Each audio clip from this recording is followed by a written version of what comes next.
So where are y'all from? I'm from Atlanta, Georgia. From Auburn, Georgia. Okay. So how did y'all link up in Atlanta? Did y'all know each other since y'all were younger, or? No, I met him in 6th grade, first day of middle school. It was funny because we was in the cafeteria, and I was always a big person. So like he was shorter than me. So went in there, I tried to skip the lunch line, and I tried to pick him up to move him out the way, like I used to do like other people that went to school with me. I tried to pick him up, and we had a little scuffle. And like after that day, it just been good vibes. Wait, so it took a little scuffle for y'all to be cool? Yeah. You know how like you get into it, then you find out you got more common than you thought, and then you just kind of click from that point on. Yeah. But he tried. And so y'all were in 6th grade, you said? Yeah. Yeah, I had pretty much just came down here. Okay, so you moved down from Albany to Atlanta. Okay. And so was y'all's earlier years filled with music, or what were y'all doing, like when y'all were in 6th grade? I was a bad kid. I ain't gonna lie to you. Music wasn't the first thing For real? on the radar. I was an athletic kid, so I was playing ball more or less. But when I kind of met them, you know, Nune and some of the other people, Yeah. they kind of gravitated me toward the music. Because when I got here, like, yeah, I played ball and this and that, but I was in all types of, I was a bad kid. Okay. Yeah. You trying to turn that way as time go on. Yeah, they're kind of the same. Like especially growing up in Atlanta, like I had an ear for music, but I never thought I'd rap. Like I was playing sports. I was getting recruited to like go to certain schools, like coming out of elementary school. Like I wasn't supposed to go like to the middle schools and the high schools that I went to, cause I was like at that age I was big for my age, and like I was for sure, people thought I was for sure NFL bound, but like you know what I'm saying, stuff happened. Like just turn to the music. Wait, so how much bigger than everybody were you? I was Really bigger than This everybody? man was bigger than everybody. at that age. The size I he was is right now, like or the size he was in school, like elementary, middle school. Like, I had a growth spurt early. Like Man. So when did you stop growing? I recently just grew to 6'3". Like I was at like 6'2" for like the longest. And middle school I was 6 foot in 6th grade, 6 foot. You were 6 foot in the 6th grade? Jesus. Yeah, 6 foot, 256 pounds. Wait, hold on. You picked him up. How big was you though? man, I was way smaller. I ain't had my first spurt till later, so For real? I wasn't nothing but like a little toothpick. So he just know, he think he big, he just grabbed me, tried to slam me out of the way. And I thought I was soft or something. Like, nah, don't let this side fool you, bro. You been do me like that. At what point did y'all start making music? Did somebody go first, or how was it together? Nah, Tay is one of our friends that I was in. Knowing that they were doing music together for the longest. And I was kind of just doing my own thing, you know, just trying to get by or whatever. And he pretty much told me like, shit, come to the crib, you know, you got recordings, you know, equipment in the crib, start making music. Yeah. I was like, shit, why not? Let me see what we're talking about. We went in there, and I got in the booth, and we did our thing that sounded real good. So I was like, okay, I can get with this. And it took off with it after that. And wait, so what grade was that again? We didn't really start making music till after high school. Okay, so y'all graduated high school. Yeah, cause we went a separate route like during school, cause he was a bad kid, as he I said, ain't even make it through our and he got put out of high school. For real? Yeah. Wait, what did you get a spell for? Can you say? Yeah. Okay, what is it? It was a security guard at Lithonia. It was some foolishness. I already know. So, they had got to a point where they had so much stuff going on at the school to the point where they didn't want, like, if you leave the campus, they didn't want to let you come back on campus. Right. But I literally lived on campus. Like, my house is literally across the street. Across the street. So, like, I cross the road, I'm in my yard. Yeah. So, I'm like, why do I need to go to the stove when I just go back in here and go on the vending machine? So I went in the house. Yeah, this how crazy it is. I went back in the house, got like $5, walked in there to the vending machine, and security guard snatched me up, like ripped the shirt, everything. Just yanked me up, like, you can't be in here. I just seen you go across the street. You on campus. I'm like, bro, I live on campus. and I'm finna put money in y'all vending machine. What you crying for? Like, what's going on? And he, he talking all that rah-rah. I'm like, man, just cause you like, you grown or whatever, like, bro, you ain't finna be talking to me like that. Like, have some respect, bro. And he like, you don't want me problem. He going in to a kid. Yeah, to a kid. So, man, I come from like, at that point, like, you either gonna squabble up or go on about your business. So I'm like, what's up? Next thing you know, the day go by, come back in tomorrow, he see me again. Push me against the locker. What? Yeah, push me against the locker. Wait, why is the security guard putting his hands on y'all? That's what I was. That's how they was at that school. Like, the security guard, they thought that was like for real deal, bodyguards and all that. Yeah. So, I had Skittles and Sprite, man. I felt like Trayvon Martin for real. Like, for real. Like, he going in on me. Next thing you know, they get hearing. They talking about how cussing them out or whatever, because we going at it. Of course. I'm like, yeah, of course. So he's like, I'm cussing them out, this and that, I'm being disrespectful. I'm like, this man putting hands on me. Like, I'm a kid. I just attended school. You was not my father, none of that. I don't know what you got going on. That's right. And they keep me out 10th grade. Dang. And so y'all came back after high school. You introduced him to the music. And so, what happened since, like, when did y'all drop y'all's first song? I can't. The first song we dropped is called "To the Hard Way." It's on all streaming sites. We dropped that, I believe, June or July. Something like that. Like June or July, like 2021, actually. And like the feedback that we got from that song, it went crazy. I was about to ask you that. Like, it went crazy because like that was like the first time we ever got on the song together. And like, it just went crazy. And like, people was like, yeah, we need more and all that. And like we was like this collective. So it was like everybody dropped a song together. And then he was like, go our separate ways. Like, that's why I started dropping like solo songs and all that. And he got a couple of solo songs. And like, people would like DM me like, bro, this song hard, bro. Y'all two together, like, it go crazy. And then like, I know it was one day I was at work. I worked at this rooms to go warehouse. I was in the car because I had just got the song back. I was in the car listening to it. Like, one of my coworkers, he peeped in there. He was like, yo, who is that on the song? I was like, that's me and my partner. He was like, bro, that song hard. He was like, because when we recorded off the phone, like off the iPhone. iPhone, yeah. Yeah, like, we recorded off the garage, man, on the iPhone. He was like, bro, that song hard. Like if y'all was to record that in the studio, it'll do numbers. So we went and recorded it in the actual studio and dropped it, and the feedback we got from it went crazy. Wait, what studio did y'all go to? What's it's some, I do not know the name, but it's a studio in Lithonia, like. But Okay, so y'all are out in Lithonia now. Nah, actually, I live up the street, actually. Y'all just went to high school in Lithonia. Yeah. Oh, okay. And so, were there any challenges? Have there been any challenges in the music business for y'all, or how's it going? It has, like. More so for me, it's more so internal, like with the people around us, type stuff. Yeah. People say one thing, do another. So it kind of it's a struggle trying to balance that and do what we're trying to do as a unit. And everybody doing everything. They on source. And then like with the music videos and stuff, like, I know people that done got scammed like plenty of times. Like, they done paid for music videos. Like, it was like me and my brother Tay, we paid for a music video, but it ran off with the money. Nah. And twice. So like, trusting people with like your money, especially like in today's world, it's hard to get $1.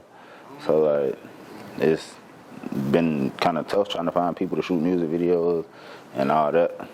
Cause like, my trust messed up with that. Like, I don't play, especially like y'all charging like $250 and all that. It's crazy. Right. And so, what do you think? You guys need to do to sort of like smooth out those particular challenges? I mean, the stuff, to me, in terms of a lot of that stuff is just smoothed out with just talking. Yeah, bad communication. Like I said, people be busy. Everybody got their own life. So nobody really just got time to just stop all the time and try to have their hash things out. So just at a certain point, everybody just need to communicate, what's going on. Because at the end of the day, we're supposed to be a collective. Yeah. So if we don't do it right. Yeah. I want to talk a little bit about the inspiration for your rap names. So who wants to go first? Like, my rap name Nune. okay. That's just basically my nickname. Like, so it was just like, it's just something I was just like, hey, I already got the name. A lot of people know me as Nune, so I might as well just stick with that one. Okay. And mine is more so from, we be on, like, on the game and stuff like that. And my gamer tag name K DUB. And just everybody be calling me that forever at this point.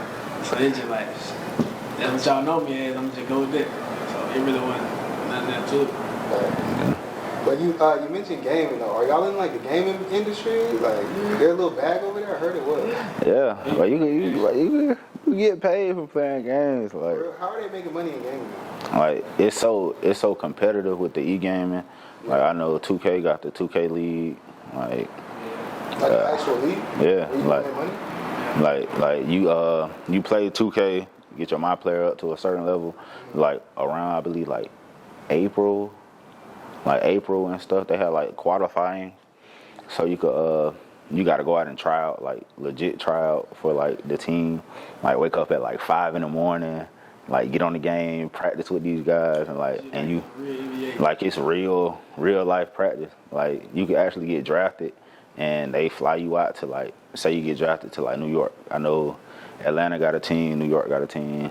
Like majority of the NBA teams got a 2K league team. So like you get drafted by them, and they fly you out. You sign deals. Like you could really sign $1 million contract just for playing the game. Like I think it started in like what 2016 with Ninja and Fortnite. I think Fortnite was like the first game that I seen like a little 16-year-old made $5 million just off playing Fortnite. Like them folks be making cash just by playing the game. See, when I ain't had no job, I tried out for it, but I'm like, do I really want to just let life pass me by? Just by playing the game, even though I can get a lucrative bag by doing this. But it's just like, I just can't sit there because at a certain point, the game do get boring. And then like these people, they just on the game constantly. Don't get me wrong, the game be fun, but it get boring. Especially like, some people, they take losses serious. They take losses hard, like to the point they throwing controllers, they punching monitors. I'm like, I can't do it. If I gotta do that, I might as well just stop. It's kind of worse, you playing for $1 million. And you lose. You can tell how they might react. Right, for $1 million worth? That don't be crazy. Hey, so are y'all signed to a label right now, or are y'all independent? We independent right now. Okay. Is that by choice? Like, what are y'all looking to get signed? What do y'all want? We are actually looking to get signed. Like right now, we trying to get that buzz around the city. So, like if they come, you know what I'm saying? We'll talk and see what piques our interest. If you had a dream label to sign to, who would you sign to? Man, that's tough. You say what's it called? They got like 18 bodies on their record. I don't know about that. I already feel like I know. A dream label. That's kind of tough because you know what I'm saying. Like, I feel like as far as our genre of hip hop and rap, it'll be for me personally. I like OTF. I ain't gonna lie. Okay. But like in the genre that we in, our best route would be go to like 1017, especially now with the fact that like majority of Gucci's artists are in jail. Right. So like I know he gonna be looking to re-up soon. Yeah. So like, what about you? Man, I I would've said TDE, but I don't know what they got going on. TDE? Yeah, Oh, I know about TDE. but either that. Are they still maybe- signing people right now? I don't know at the moment. I really don't. I know K DUB, he ain't on that label no more. He got his own thing called Climber. I don't know how you say it. Wait, has he signed anybody yet? I don't know. I wonder That'd be crazy. is Kid on there? Or King, Is Baby Keem- King? Baby Keem on K DUB? No, I'm asking. I just found out about that he had a label. He got his own thing going on. And No, them two, they probably sticking together. Yeah. What, Zelda? All types of stuff. yeah, I know that. Has your that brings up a point. Has your music career caused any conflicts in your personal life? I would say like right now, with as far as the collective, we kind of at a bending point because like one of our brothers, he kind of got like he's up and coming, and you know, like we record through him, like, and you know, we work, like, and he's, you know, he take care of business in the underground, like, you know what I'm saying? You know what I'm saying? Yeah, you know what I'm saying? We wishing him the best. It's just like we don't have like the resources and the stuff that he had, cause he know where all the studios, and he actually has a studio inside his He room. been doing it way before we got here, so he kind of knew. Yeah, so like, I just got here not too long ago, so I'm kind of. What can you say his name or? his name Telly. Okay, tell me Yeah, that. Yeah, he did an interview with her. Okay. Yeah, like, yeah, Well, y'all know Telly? yeah, that's my brother. Your blood brother? Telly's your blood brother? Yeah, Oh snap! yeah, that's my brother. Wait a minute. I just seen Telly out like 2 weeks. Why weren't you there? I be at work. I be working, and then we work overnight. So it's Did I meet you last weekend? Cause we was okay. yeah, we Okay. And so what's the collective? What's the name of this collective? the collective called Black Avant. Okay, Black Avant. I know about Set. What is it? The Bat Collective. Something. Oh yeah. A bunch of different ones. Okay. And so you mentioned that your brother was in like the underground. Are you trying to stay underground, or like do you feel like your sound is? Because you said 1017. Do you feel like your sound is more mainstream? I feel personally, yeah, mainstream. I feel like the underground. Don't get me wrong, they got their own sound, but I feel like we got a story to tell.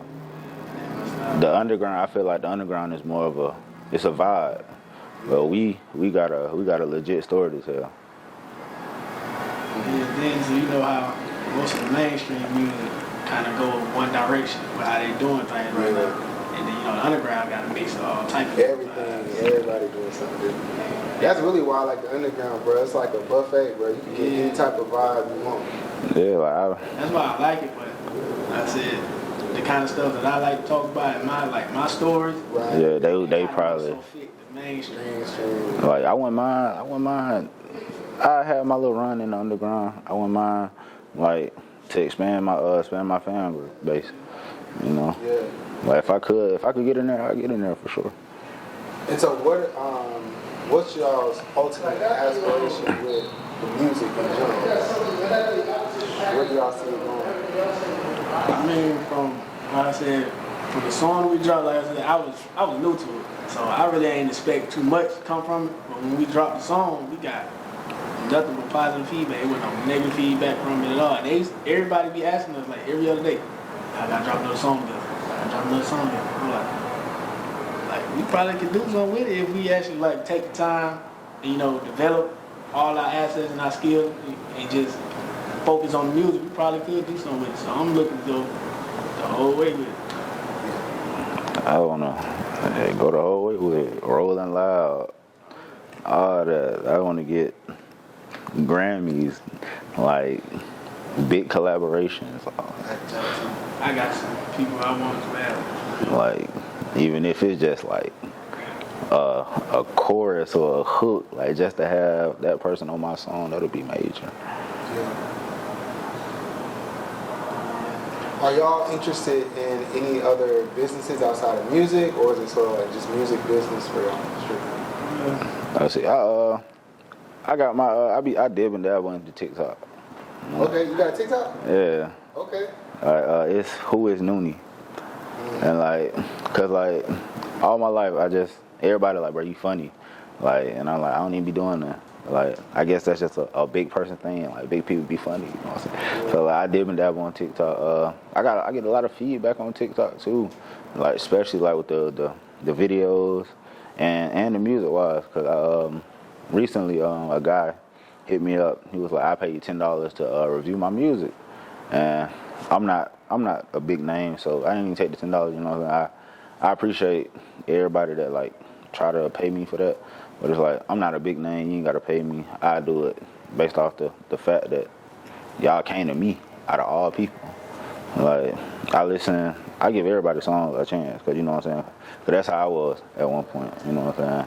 Like, I hate for somebody to say they listen to my music and don't even do it. Like, I'd rather you listen to it and give me whatever feedback you got, if it's positive, negative, like, just give me some so I could work on it. You know what I'm saying? All right. I kind of dabble in like taxes and stuff like that. Okay. That's a real bad tax. Account work. Yeah, okay, I feel it. That's what I'm focused on. So if the music thing don't work out, you got that. Still got your time, okay? Try to keep your hand in different pots type stuff. Yeah, facts. So for someone watching this who aspires to do what you all do, what advice would you have for them? Stay focused, you know, because I know things happen in life, it kind of steer you off from your path, but staying consistent, staying focused is probably the main thing, because once you start to teeter off, you get comfortable teetering off. Next thing you know, something that you probably could have did months ago, you just not getting to it because you're not staying focused. And you probably could have been somewhere way further in life than what you would have been 3-4 weeks ago. So just staying on the right path, staying focused, being consistent. Yeah, we're gonna say is stay consistent. Don't let nobody tell you what you can't do. It's gonna be people that's gonna tell you that, yeah, it's not good. You know what I'm saying? You ain't gonna get there. There's gonna be a lot of those. But I always say, for every car, say 5 people is in that one car.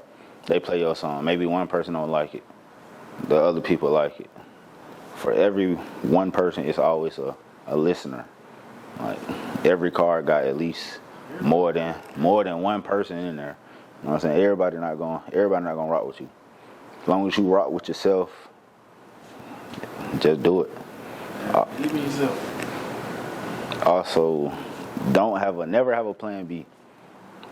Like, a plan B, that means that you're not confident in your plan A in order to go to a plan B. Yeah. Why you look like that? I just, like I said, I like to have my hand in different pots. So it ain't necessarily like ain't wrong, but it's just like, you know. Yeah, like, ain't nothing wrong with having a plan B. It's just like, you know what I'm saying? I don't want to like, if this motion stop, I ain't got no motion. Like, Yeah. I like to have my hand in different pots. So if this motion stop, I still got this going. Yeah. You know, one thing my granddad said, he always said, it's a poor rat with one hole. That we always said. So basically, if a rat only got one hole to go in, somebody want to kill him. Yeah, you got one You know what I'm place. saying? You gotta have multiple holes. I think my granddad told me about the never have a plan B thing. He was like, Yeah, I feel that too, though. That's why I said it kind of get it, but then it's like. yeah, it's a 50-50 chance.